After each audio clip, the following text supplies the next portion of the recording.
And what's up, you guys? Welcome to the Mango Grove. My name is Krisha, and this is today's Bitcoin and Ethereum analysis video. I was actually just going to do Ethereum, okay? I was going to focus on Ethereum, but then I looked at the Bitcoin, like I opened my trading view, and the first thing I saw was the Bitcoin chart. I'm like, I cannot ignore this. It just simply cannot be ignored. Look at what Bitcoin has done. We have finally tested 2017 highs. Now, albeit this is the Bitstamp exchange, okay? Now, the high really varies depending on which exchange you're looking at. Now, on Bitstamp, we actually managed to take out, okay? So we took out that wick high here from 2017. However, that is not true for some of the other exchanges out there. Okay, so that is something worth noting. But in the past few videos with you guys, at least on Bitcoin, my analysis on Bitcoin, I was telling you guys how I personally will be looking at 20K psychological resistance. And I explained my logic to you behind that 20K psychological, because all throughout the bear market, okay, from 3K all the way back up to 14K, 14 all the way back down to 3K, and then back up to where we are. What was that one number that's been in everyone's head? 20K. If you ask anyone back in the bear market, okay, how high did Bitcoin actually get? The first number you hear is 20K. And why is that? That's because human beings, we like gravitating towards these nice whole numbers. Okay, if you really have to go and drill down into price action on various Bitcoin charts, you'll notice that Bitcoin never really hit 20K on many of the exchanges. All right, so it sort of just about got there and got rejected at like 19.8, 19.9K. But I'm telling you that 20K is going to be psychological resistance. That is the resistance that everyone has in their head. Okay, and I want to give more emphasis to this point of resistance. Why? Because now if you just go back to the previous market cycle, you'll notice that in that 2015 to 2017 bull run, okay, the time we actually took out the high was this region right here. Now, while the actual technical high came in at around 1,100-ish, okay, you'll notice how price got really, really choppy along that region. But if you have to really look at psychological resistance around that region, what would be the closest whole number there? The closest whole number would actually be $1,000, 1K per Bitcoin. Okay, and if I just get rid of that $1,100 line and I just assess price relative to 1K psychological, notice what happened there. We got up there on December 1st, 2016, got rejected on Jan 2017, and then the month of Feb, we actually managed to take it out. Okay, we had a nice, beautiful, clean retest of that region, once again, dipped under slightly, closed above, and then up we go. That started that next bull run. That was the impetus to us actually getting up to that 20K region. Okay, but I want you to see how neat price action was relative to psychological resistance. All right, so I'll be gunning for something like that. I want to see how price reacts off of that 20K region. I am going to be looking for strength along 20K. Okay, as things stand right now, I do believe that Bitcoin is up against resistance, but damn, is it looking explosive as hell. And oh, look who we have here. I believe Sean has just logged in. Sean, are you here? Can you hear me? Yes, I can. Good morning, everyone. I'm glad to be here. Krisha, what the hell? Hijacking my analysis? I was supposed to do Ethereum and Bitcoin today. I figured I'd sort of take over. I couldn't pass on the opportunity. I mean, just look at what Bitcoin's doing right now. I mean, this is a special day, right? But I figured, guys, that, I think it's good that we have both of us on this video because, I mean, this is something big, Sean. Do you not agree? Yeah, like I said, though, I've been waiting for the yearly close, but it's great. We just opened up December, my favorite time of the year. But nah, I don't want to downplay what's going on over here. I am pretty excited. I do like what the charts are telling us, but I think the big win is going to come on that yearly close. Mm-hmm. And this monthly close, though, is just fantastic, though, right? There's no two ways about that. We were bullish on this happening all the way since we closed that monthly about 10,650, right? Yeah. You guys remember that? And hey, as soon as we cleared 14,000, this was in a way inevitable. But Krisha, if we can now close the yearly above this as well, I don't care what happens after. I don't care if we come all the way back down to 14,000. In fact, if we do come all the way back down there, I will be a buyer. Yes, However, sirree. that yearly close, because I'm not sure if you've shown them the BLX chart I have yet today, not. but if you switch on over to the yearly or the 3 months, right? That's what the yearly comes down to. The 12-month is coinciding with the 3-month close as well. And my oh my, you can just show them the 3-month and Okay, so you're gonna 3-month and yearly, right? see. Okay, so this is BLX, guys. So currently on the 3-month chart, quarterly chart, and holy crap. Holy wow. So what's the level Indeed. that you're looking at? Now, the level that I have marked out on my chart is 17.4K. What are you looking at, Sean?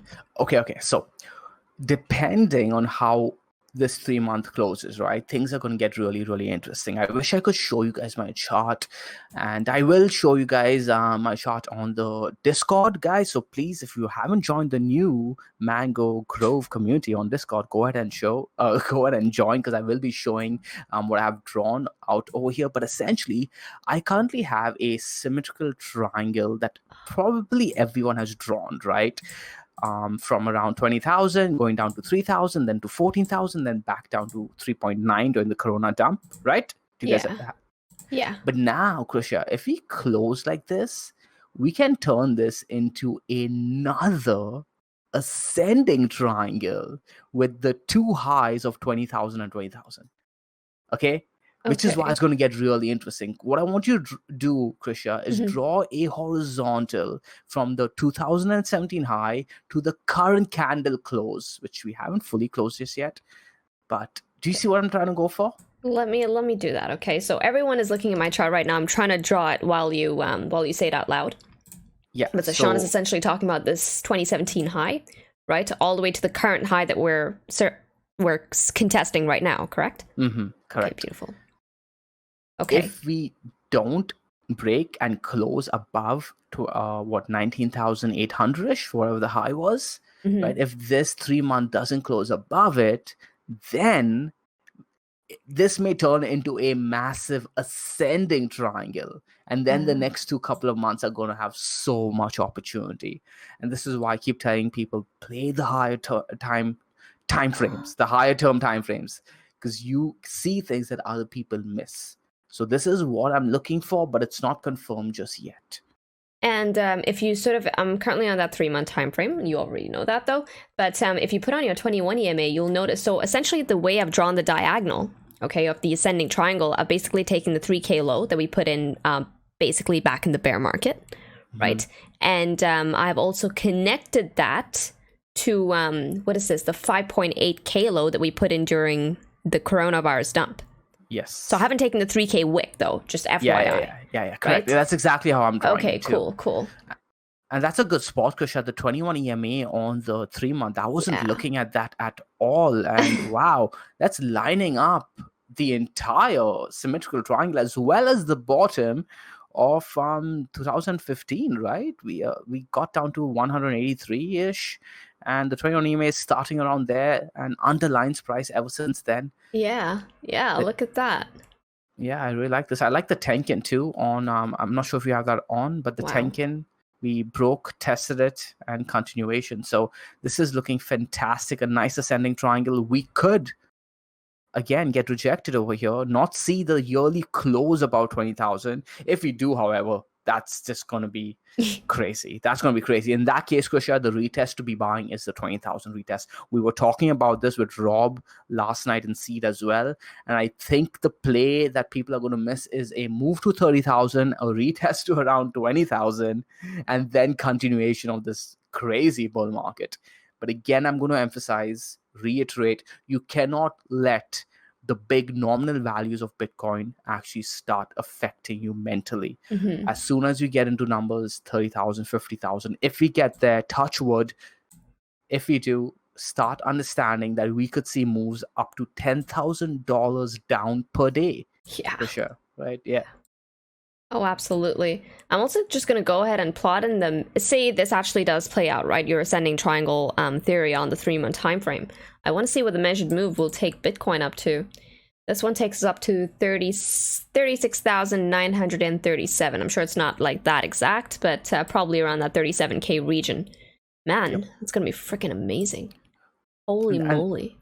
And that, again, re-emphasizes the point I was trying to make, that we have massive opportunity, right? People are going to think, oh, if Sean is saying that we are likely not going to break right now, which is not what I'm saying at all. I don't know what's going to happen. What I'm saying is, if we don't, and we start putting in a rejection over here going into next year, then we have a structure to look at, to play against, that's lining up with a lot of other things that we've been looking at anyways, right? Yeah. Especially that retest, Krisha. I want you to draw that out and just all visualize that, right? If we do come down to around 13K, 14K, and then pop back up, that's going to look like the perfect ascending triangle in hindsight. And that's something we like doing over here at Mango. We don't need to play it, but we need to mentally be prepared for it if it does show up. Yeah. And we can trade that. That's what trading is about. Kind of looking forward and making a bet on what is likely to happen, right? So you're mentally ready. Okay, cool. If we come down to 14K, 12K, maybe even, there's a chance we could look like a ascending triangle on the higher time frames, the macro picture. Imagine buying the higher low of the 3 month. Oh, man. And there is one more thing, though. Like, I mean, we're clearly assessing this on the macro time frame 3 month. This is one of the few time frames I actually sort of go to. But I think it's going to pay. Now we're getting into new fresh bull cycle. I think it's going to pay to be looking at the macro timeframes. Yep. I think it's going to pay big time, because that's what's going to prevent you from getting chopped up. And the last thing you want to be chopped up from is going to be Bitcoin, especially not when Bitcoin is in a bull run. Yes. Okay, just hodling Bitcoin, just holding it as equity, is you in a trade. It's a 1x leverage trade, but you're in a trade. Especially since it is going up the way it's about to just explode, right? We're heading into a fresh new cycle. Yep. So totally agree. This is looking great right now on the 3 month time frame. We'll see. So, I mean, I believe, Sean, that we are currently up against resistance. Now, the resistance that I particularly am paying attention to is 20K psychological. Yes. What about you? Is there any sort of region of resistance that you are looking at? The psychological level is going to be really, really key, but I think the technical level comes down to, again, in my opinion, the weekly, the 4-day, and the 2 days looking really, really interesting to me now. Extremely interesting. So that's the lowest time frame I'm looking to play this on, Krisha. Yeah. So let's pan on over to the 2-day. Okay, yeah. Let's start with the current price action zone. So don't zoom out. Okay. Just zoom into what's going on right now. Okay. We're about to close a 2-day in 14 hours. Yeah. We've taken out the last high of the 2-day candle, the last 2-day high. If we close anywhere around here, we would have taken out the high as well as closed a new 2-day candle high in the zone. Now we zoom out, zoom out to 2017 and mark out a horizontal at the previous 2-day candle close.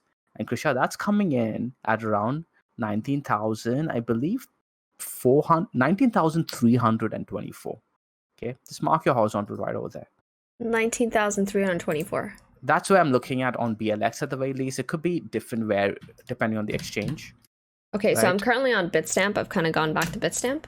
Okay, I'll go ahead and look at what it is on Bitstamp. Okay, I'll look at Coinbase since I have it open over here, and I think I have my horizontal drawn too, but I'm going to double check anyways.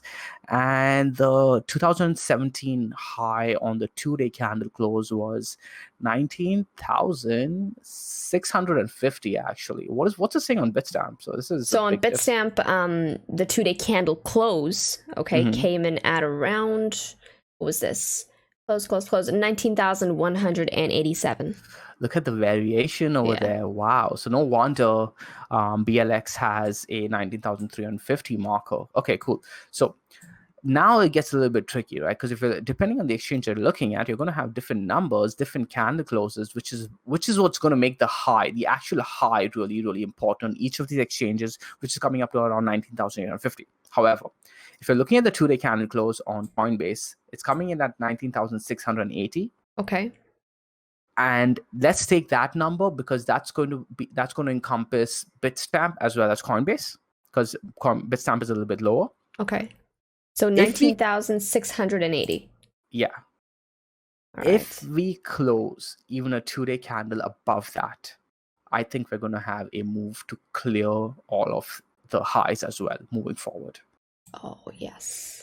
Absolutely. But even like just this 2-day picture right now, the fact that we managed to take out this high right here at around 18,750, this zone, that was Yes. very, very clean. Now we close this candle, you said tomorrow, right? 14 hours, yeah. Yeah, damn. Tomorrow. This is So looking good. that's exactly. So the 4-day, I believe, Krisha, when is the 4-day closing? Is it? Yeah, the 4-day is also going to be confirming tomorrow. So this is why that 19,600 level, 650 to be exact, is a little bit more important, because we'll be clearing the horizontal that you have on Bitstamp on the 2-day, as well as a 4-day level, which is lower. The 4-day level, I believe, is coming at 19,200. Which lines up with what you just talked about on Bitstamp. Yeah, the Bitstamp 2-day high on the 2017 region.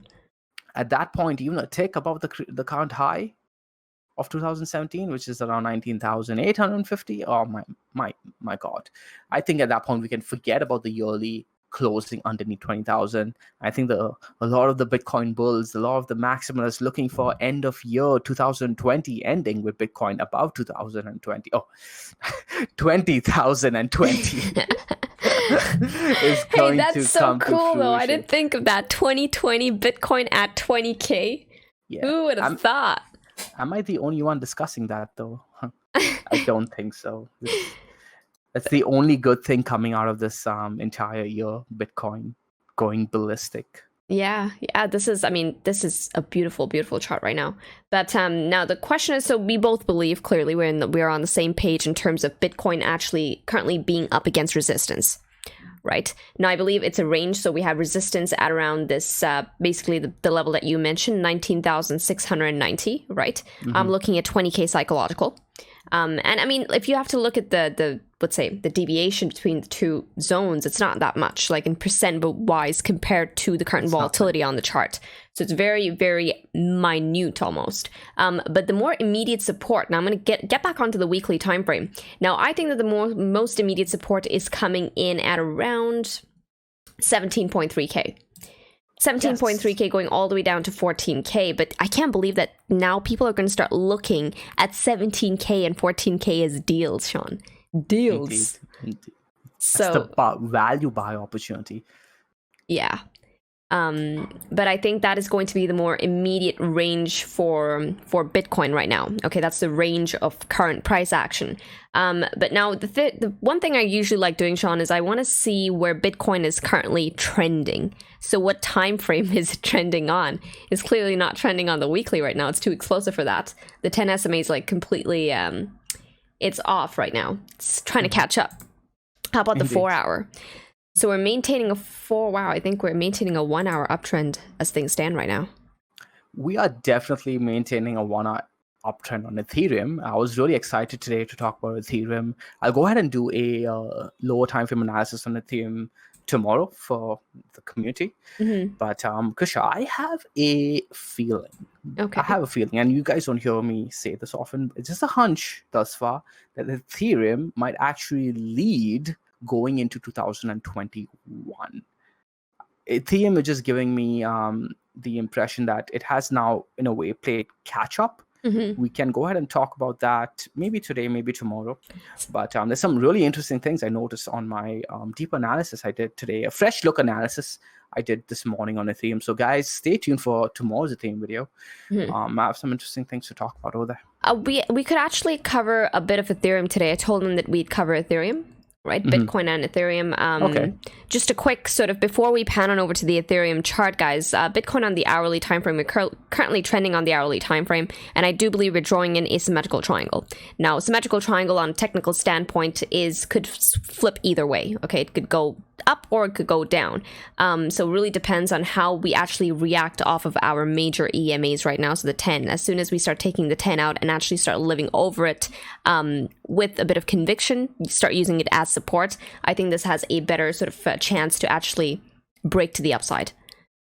But if it does break to the upside, man, it's going to be not only a symmetrical triangle break, but it could also potentially turn into a bull flag break. Okay, at which point the measured move would be a lot more significant than what I'm about to show you. If the symmetrical triangle breaks, then I believe that the measured move takes Bitcoin, all the way up to 20,460. That's a break to the upside. A break to the downside, okay, would take us down to the measured move at the very least. Is going to take us down to 18.5K. Okay. That does line up with the 421 EME, I believe. Yes. The last I checked. Yes. Cool. But yeah, this is what Bitcoin is doing on those lower time frames. So keep an eye out on this if you really want to, get a hint on direction moving into the rest of the week. But now let's get on to Ethereum. So you said you saw a couple of good stuff on the Ethereum chart, Sean? Indeed. More than a couple, but again, we try to cover what we can in these analysis videos. But yes, we can start with the monthly, Kusha, if you're cool. okay with that. Yeah, of course. Tell me what to pull up and I shall, pull it up. Damn, my chart is so messy. Okay, cleared. Cleared my chart. All right, let's go. Okay, cool. So the key levels that we've been eyeing for the longest time on the monthly was, of course, that 288 level. That's the key one we waited very patiently for many, many months. Guys, remember, we're looking at the monthly. So whenever you guys look at these candles and these levels, and Krisha and I talk about how we waited for these things, understand that we had to do it the mango way and do it on the monthly. Yeah. Okay, now you guys think that, who's going to wait a month? But guys, think about it. 2020 is almost over. This was the longest year we probably ever had to go through. And still, time passed by faster than you would have expected if you were looking at the markets. Okay, so waiting 4 days, waiting a month isn't that long. Okay, with that out of the way, 288 was the key level. We broke it, right? We came and retested it in September, and of course we put in a flag like formation over there on the weekly. You can't see it on the monthly, and then had your upthrust. Now, just looking at the monthly, the key levels that I'm looking at, Krisha, is around 666. You can put a horizontal right over there, right? Around 665 or 666 to be exact. And also that wick high over there, very similar to the 17,200, 300 level that you just talked about, Krisha. Okay. Okay, so you see that wick high at 800-ish? Yes. Okay, so this is where it gets interesting. That is the equivalent of the 17,200 wick high that Bitcoin had in 2017. Okay. That coincided with 17,200. Ethereum hasn't reached there yet. When it does, that would be equivalent of Ethereum getting to Bitcoin's 17,200 level. So it has that much more leeway, that much more room just to catch up from here all the way up to 800. Okay, now we can actually go on over to the weekly.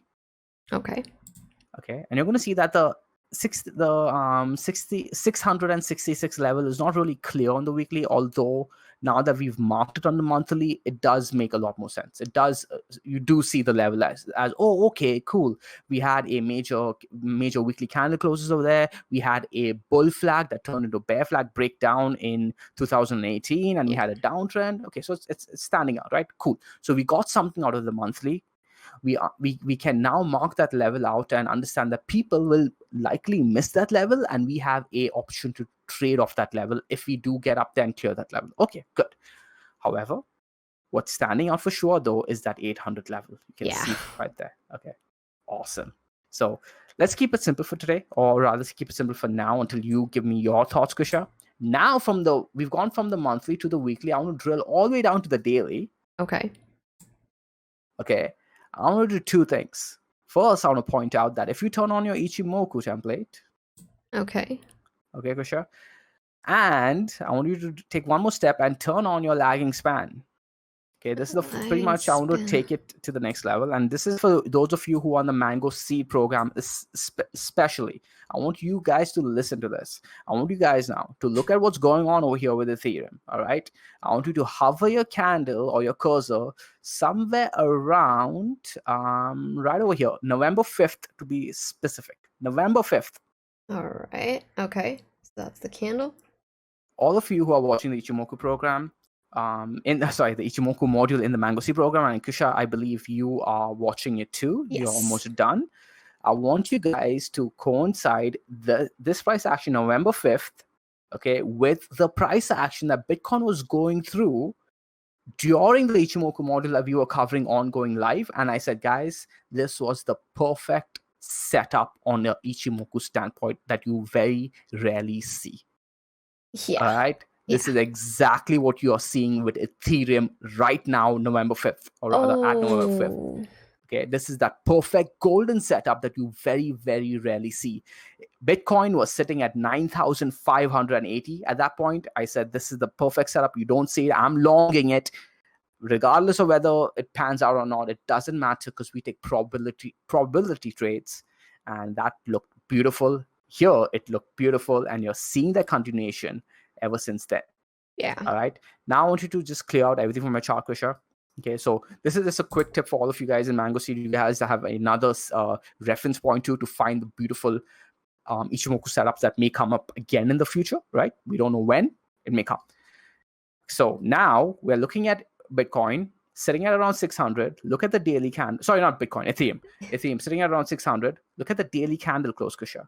I would argue that this daily candle close is a little bit better than Bitcoin's daily candle close, especially the way it's reacting off that level. If we close like this and then we take out that high at around 622, do you see it? Yes. I think that we are on our way to 666. I agree. In fact, I wouldn't even really, because of how we closed this last daily candle, right? We actually made a new high. Albeit, yes, it's just one candle body close over that last high. Now, the high I'm looking at was basically set in 24th November, 23rd November, right? I'm looking at the candle closes. So just yesterday's daily close, we closed over that region. So we made a new close. You know what I mean? Exactly. And so as things stand right now, it appears that we're testing that region. Now, that's coming in at around that $609, $610 region. It appears that we're testing it. We dipped right underneath it, and price is getting eaten back up. I do believe that I think if we close over this tomorrow, I honestly wouldn't even wait on that wick high. I think we're likely going to see continuation all the way up to that what was that level that you mentioned just now? 666. Yeah. The number of the devil. No, I'm kidding. But yeah, 666. I completely agree with you. Like Ethereum has so many of these psychological levels that play out. Like 555 was the level. So was 666 in the last bull market. Like it just seems to work. So why not? I agree with you though, Krisha. Like based on foundational principles, even a candle close over here on Ethereum would be good enough. But you guys, my history with Ethereum makes me want to take the most cautious approach ever. Yeah. But hey, I still have my full Ethereum position all the way from 288, rebought at 300, added heavily at the 309 dump, and we've been adding ever since then. So I don't need to really get too aggressive with my buys. I'm willing to be patient. And if we take out that high, definitely it's going to be a buy opportunity or re-add opportunity for me at the very least. Yeah. If I'm at my computer, of course. But I really like the November 5th Ichimoku setup that you sort of brought up to everyone's attention right now. I can't believe I missed that. Yeah. And that's how it usually goes. It's like Bitcoin, at least throughout this entire run up, I believe Bitcoin has been leading the way, not just in terms of, price action to the upside, but also in terms of various trade setups. Yep. Now, Bitcoin had a similar Ichimoku setup, right? But I believe Ethereum's came much later. Yeah. And this is why we keep saying, look at the holistic picture. Look at the holistic picture. It's not good enough to just fixate on one concept and look for only divergences. Hey, we're going to be coming down over here, blah, blah, blah. I look at everything. And that's why when people fixate on one thing and say, but Sean, what about this? Like, yeah, that's there, but you want everything to be green. You want everything to give you the green signal and the red signal. It's not going to work. Yeah. Right. And if you fixate on only one thing too, it's not going to work. Speaking of divergences, let's go on over to the 12-hour, Krisha. If you go through the oscillators on Ethereum, it's beginning to look healthier than Bitcoin. Now, of course, Bitcoin drives the market and that could change at any moment. But you can't ignore these signals. Okay. If you go on over to the 12-hour oscillators, look at your stochastics, right? You're going to see that, hey, there was bullish divergence right over here at the 489 level that I talked about. On the stochastics, you can see a really nice bullish divergence that got triggered as soon as we closed the candle above 530, and boom, went all the way back up to 600. Wow, that was really clear, and that was like so. Yeah. I usually look at divergences as a double divergence. I'm usually looking for it to line up between the Stokes as well as the RSI, and as soon as I see that, if I see like a double confirmation on the two sort of indicators, Yep. I look at that as a very, very, very, very, very high probability trade. Yeah, and I do want to give you massive props to that for that, Krisha. Like, you were the one who pointed me out to that those trade opportunities being golden opportunities as well, where you see the double divergence between the RSI and the stochastics. And yeah, guys, that is a quick tip for all of you who are watching at home. Yeah, you don't find it often, right? So you don't. It's very rare. But when you do see it, there's a good chance that it plays out. Yep. But So yeah, hey, we're watching Ethereum get picked up right now. I know. It's looking really good. It's looking really good. So Krisha, you talked about how Bitcoin is having a 1-hour uptrend. Look at Ethereum's 1-hour uptrend. Let's go. Just put the 21 EMA on, clear everything else on, and you're going to see that, right? Wow. Holy moly. What is this? This is an ascending triangle. I mean, I'm not the pattern queen here. You are. So you but tell no, me. I think, you tell I us. think it looks like no, it is. It is. Yeah. It's not so Ethereum, one thing I noticed about Ethereum's chart from experience is that it doesn't really give you very clear patterns. You know how Bitcoin gives you like these nice, beautiful, clear patterns, and so do some of the altcoins out there.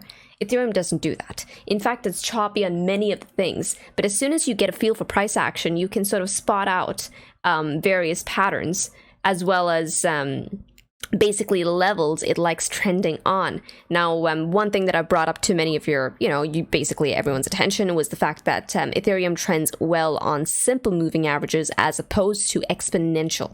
I've had great, support and resistance regions. I've managed to derive really good support and resistance regions just using simple moving averages. Now, another thing about patterns on the ETHUSD chart is that it's not going to be clear, but it's there if you just look for various confirmations. Now, I look at volume as my pattern confirmation, right, for Ethereum. Now, this is something, I do believe that this is a ascending triangle, Sean. And let's see if I just sort of plot it out. Okay, now this is the ascending triangle on my chart. And if this does see a break, it appears that it's happening right now. It's happening right now. It's happening. This break gets confirmed, I don't think the break is confirmed yet, but if we place it, okay, if it actually does go through, this will take Ethereum all the way up to $636 at the very least. Because would you call this? I don't know. I don't think it's a bull flag per se. Would you think it's a bull? Do you think it's a bull flag if you look at the 1 hour? Well, Krisha, that $636 move, I think, lines up with the high that I was talking about. I wanted Ethereum to break, so let's see. I don't know, Krisha. When it comes to patterns, I wanted to emphasize a point that you spotted over there, or you mentioned. You said Ethereum is choppy on patterns, unlike other coins, unlike Bitcoin, etc. And you are so right on that. I think it is Ethereum single-handedly that put me off patterns. So you are so right on that, which is why, I'm like, this good. I don't need patterns to trade. I can, but it's not. I'm not putting off pattern trading. Yeah, I'm not trying to put you guys down. The guys watching at home, Krisha knows that I respect pattern trading a lot. In fact, I go to her for a lot of suggestions and feedback. So it's just what works well for me, right? I look at it for confluence. I look at patterns for confluence, and when it does line up with what I'm seeing, great. Which is why Krisha and I are such good trading partners, because she looks at things completely different. Yes. Oh, absolutely. Sean is more, I don't know, you actually managed to derive a story from price action. I've yet to get to that level. But Sean, Ethereum's moving as we speak right now. Now, the thing is that I do believe that if we actually get up to this $636 region, I think that weekly level that you're looking at, Sean, I think we're likely going to get up there too in no time. Oh, man. And that's I'm excited. With Ethereum, I'm very excited. One thing about Ethereum, by the way, guys, is that when it starts moving, you can forget about catching this train. I still remember the last bull market. That was insane. Do you remember that? You used to get up every morning, check the charts. Ethereum is up like $50. Ethereum was always exciting, and that's why people are so drawn to it. They say, "Oh, I'm in it for the fundamentals. Don't lie to you guys. Don't even know what you're talking about most of the time. And I'm not trying to be condescending, but when I do talk to people who say, "Oh yeah, Ethereum is fundamentally better," and then I'm like, "Ah, could you tell me more about it? Because I would love to know." And then I realize, hey, wait a minute, I know more about Ethereum's fundamentals than you. Okay, so what makes you so confident, and why am I not as confident, right? So what's making you guys so confident is the potential of Ethereum going all the way back to 1,300 and perhaps all the way to 10,000, and that's fine. It's fine to get excited about that. I'm excited about that too, right? But being reflective and just analyzing yourself on that will give you so much opportunity in the future, right? Just being able to say that, hey, this is what I really am looking for, right, allows you to be a better Ethereum as well, right? You can support the community better if you do well for yourself by not holding Ethereum to 1,300 all the way down to $80 like many people did. And what do they end up doing? They end up selling at around $100 when it bounced $20. You don't want to do that.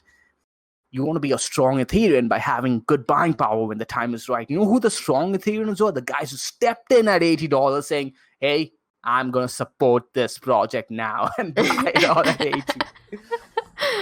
It's funny. Okay, so yeah, anyways, enough of that. Kush, I do want to mention one last thing. Guys, my bullishness on Ethereum right now, please be aware that I may sound biased, and I may be biased because I am in an Ethereum I am in a Ethereum trade, and I'm not in a Bitcoin trade, leverage trade. I'm always in Bitcoin, of course. I'm not in Bitcoin, so I'm biased, right? So keep that in mind too. Maybe I'm biased. Maybe I'm looking to see what I want to see. So keep that in mind, guys. Keep that in mind while listening to any YouTuber that we may have our biases. Yes, sirree. Yeah, but no, heed that advice. That is very, very important. That is, personally, when I started trading, just knowing that, okay, XYZ, person could have biases allowed me to also think for myself, and really also, allowed me to actually go out there and learn TA on my own. Yep. So that's one thing. When you start questioning things, you also have this eagerness to learn for yourself. Yeah. So I love it when community members mention things that I'm doing wrong. I remember there was a time in the altcoin rally that we had a few months ago where one of the YouTube commenters mentioned, Sean, the chart that you're looking at is completely outdated, or no, it's not updated because it doesn't have all the price action. Because I was looking at a Binance coin, and I was looking at the Binance chart, but there was price history on another chart on KuCoin or something like that. And he was right. But by the time I read his comment, of course, price had hit a resistance level that I had not noticed because I was looking at Binance, and then it came down.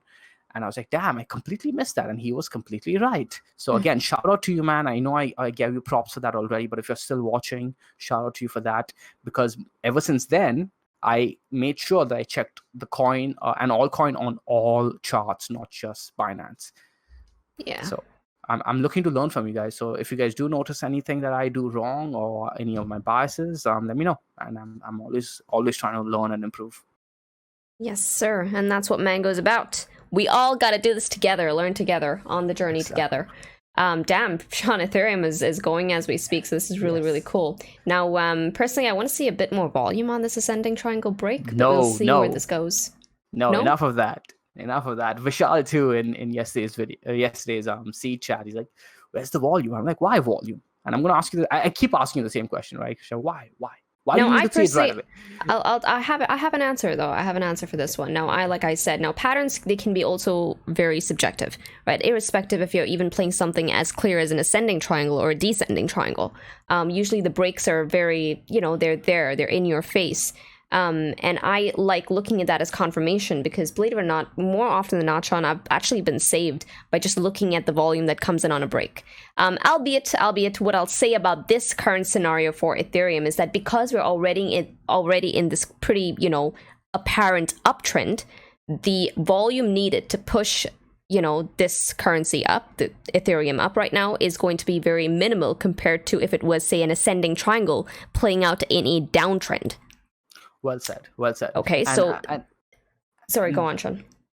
No, I'm gonna let you finish your thought. So it's about really, interpreting the chart like this, like try and derive some sort of story, like psychology from price action. Exactly. So when you're able to extrapolate, psychology of the traders on this chart right now, you're able to make better decisions. And not just that, you get to sort of really assess price action on a more like holistic kind of view. You're able to see things that other traders may not see.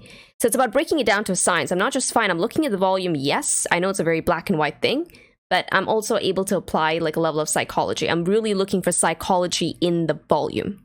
Exactly. Okay. Well said. So you and I, we've had these discussions and conversations in the past before.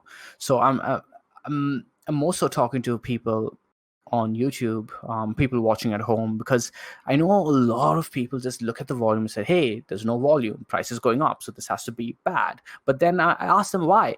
Why? When does volume really? What does volume mean? Right? What? I could have a long discussion on volume with you guys, but I'm going to keep it very, very simple for now. I'm just going to ask you guys a quick question. What does the volume represent? Is it just the buyers, or is it a combination of both? If it's a combination of both, could volume just decrease by one side completely disappearing? Mm-hmm. So what if the sell side completely disappears, and now volume is going to stay low, but price is going to go up? Right? So volume could decrease by half, price is going up because the sellers have just disappeared, and now people are going to tell me that that's bearish because there's no volume. No, that's bullish, right? That's bullish. Just look at like you said, Krisha, the psychology of what's going on matters more. What the actual interpretation of the indicator matters more, as opposed to just saying, hey, it's up versus down. Right? That's not enough, guys. That's not enough. Yeah. So you're best off just not looking at volume at all. And if you're going to look at volume, make sure you properly understand what to look for. Yes, absolutely. Absolutely. I think that's well said. Well said. Yeah. And Krisha, I know Krisha understands it deeper than she says. I know she does, because she's read the right material. She's had deep conversations with me on this. She understands it. But when I talk to you guys out there and say, hey, just make sure you understand what volume is about, it's for that, right? That it's definitely not black and white. There's a lot of gray area with volume, and there's a lot more research that needs to be done if you're someone who just honestly just plays everything off of volume. I personally don't think it's enough. I think there's a lot of areas where you can get lost, susceptible to error. And Krisha, look at that. Ethereum breaking its structure while Bitcoin not. And what did I say just like before this happened? Okay. So this is my I told you so moment. I said Ethereum may lead. And yes, it looks like it wants to. John is getting in tune with the markets again. Oof. Am I? That could be exciting. That could be exciting for Seed, guys. Yes, sirree. But anyways, we're going to end this analysis video off here. I hope you guys enjoyed this one on Bitcoin and Ethereum. I do believe Bitcoin is up against resistance. We'll have to see how price really, goes up from there, especially those lower time frames. Ethereum, as you can see, guys, on my chart, we're ripping right now, and it appears that it may want to very well hit Sean's weekly level soon enough. Let's go. Cool beans. With this, guys, Sean, actually, any last words? No, I'm gonna say do it the Mango way, do it the stress-free way. Remember what I've been saying. Play it on the higher time frames, and that's how you'll get the clues as to how to position yourself. If you are done it the Mango way, 4-day time frame. In fact, I'm not sure if you showed them the dashboard, but the dashboard's last signal to go long was all the way in October 22nd. You would have been sitting around 65% in profits, right? And that is without leverage. With leverage, you would have been almost 150% in profits. And that's you taking a trade almost a month and a half ago and literally doing nothing. This is how we can vacation while trading, right? Making a move once every 4 days. So you could be on the beach, make sure you find a cyber cafe on the 4-day candle close, go to the cyber cafe, right? Make sure you're there to put on a trade or exit a trade, and done. That's it. Once every 4 days. That's the Mango way. That's the stress-free way. That's the beach life. So damn straight. But yeah, guys, anyways, trade safely, trade stress-free, trade the Mango way, trade the easy way. Ciao, guys. Ciao.